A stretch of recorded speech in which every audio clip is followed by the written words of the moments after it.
bersamamu dan bersama roh. Inilah Injil Tuhan kita Yesus Kristus menurut Santo Yohanes. Dimuliakanlah Tuhan.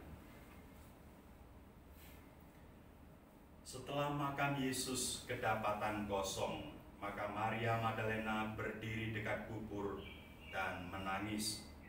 Sambil menangis ia menjenguk ke dalam kubur itu, dan tampaklah olehnya dua orang malaikat berpakaian putih, yang seorang duduk di sebelah kepala dan yang lain di sebelah kaki di tempat mayat Yesus terbaring. Kata malaikat-malaikat itu kepadanya, "Ibu, mengapa engkau menangis?" Jawab Maria kepada mereka, "Tuhanku telah diambil orang, dan aku tidak tahu di mana ia diletakkan." Sesudah berkata demikian, ia menoleh ke belakang dan melihat Yesus berdiri di situ, tetapi ia tidak tahu bahwa itu adalah Yesus. Kata Yesus kepadanya, "Ibu, mengapa engkau menangis? Siapakah yang engkau cari?" Maria menyangka orang itu adalah penunggu taman. Maka ia berkata kepadanya, "Tuhan, jikalau Tuhan yang mengambil dia, katakanlah kepadaku di mana Tuhan meletakkan dia, supaya aku dapat mengambilnya." Kata Yesus kepadanya, "Maria." Maria berpaling dan berkata kepadanya dalam bahasa Ibrani, "Rabuni," artinya guru. Kata Yesus kepadanya, "Jangan engkau memegang aku, sebab aku belum pergi kepada Bapa.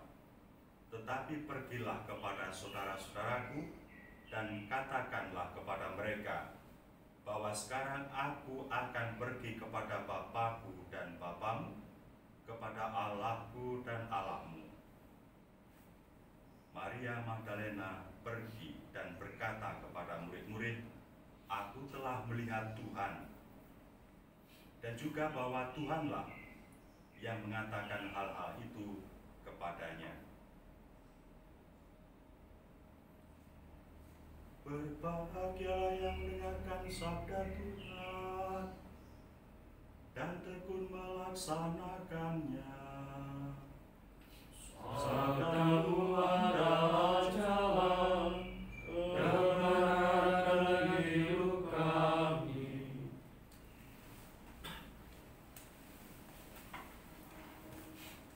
Sepanjang pengalaman hidup saya, terutama dulu ketika di seminari,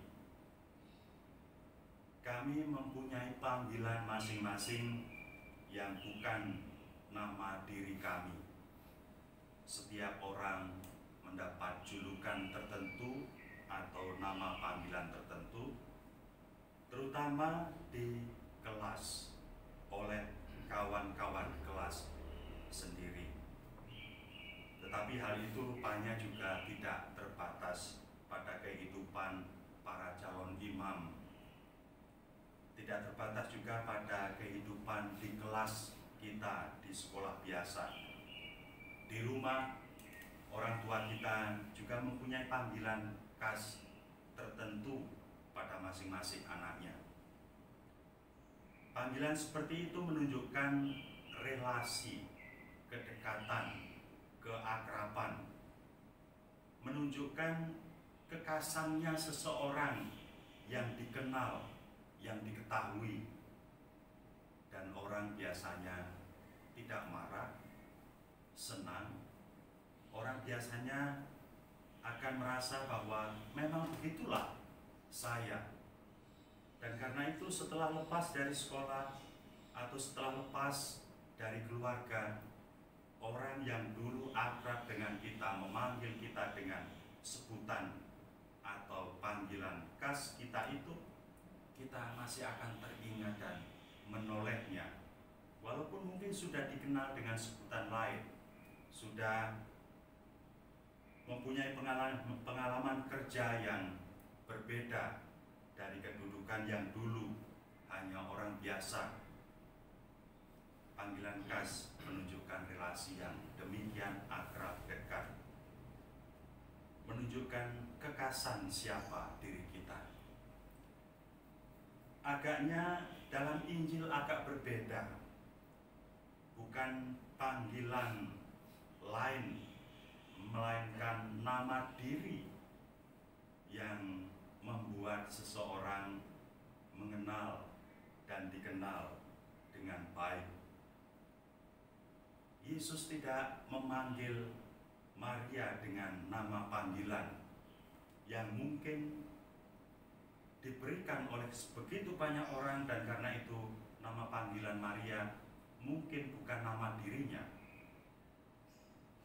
tetapi nama pribadi yang diungkapkan oleh Yesus kepada Maria justru juga mau menunjukkan relasi yang dekat, yang akrab, yang mengenal dengan baik siapa sesungguhnya Maria dan orang yang bagaimana yang dulu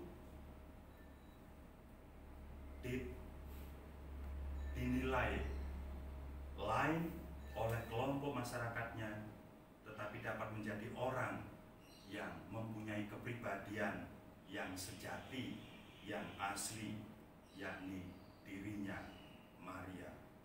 Karena itu ketika dalam kesedihan dia tidak bisa melihat apapun, bahkan malaikat dia tidak kenal sebagai malaikat, Yesus sendiri dia tidak kenal sebagai Yesus, karena kesedihannya menutup seluruh pikiran, pandangan, karena kesedihannya membuat hidupnya terpuruk.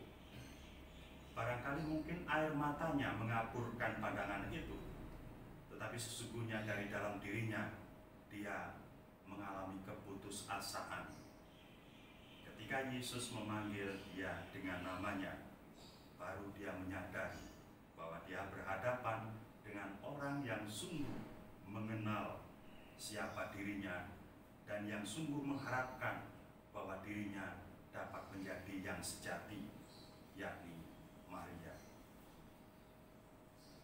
Apapun panggilan kita, nama diri atau julukan atau entah bagaimana kita dikenal orang, marilah kita pertama-tama menjadi murid Tuhan yang setia, yang mengungkapkan kedekatan kita, pengalaman hidup kita dengan Tuhan itu dalam praksis sehari-hari.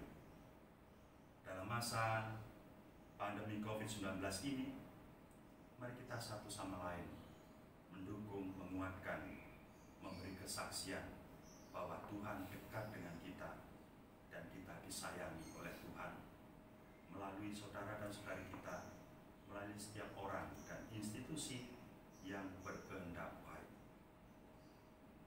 Tuhan memberkati.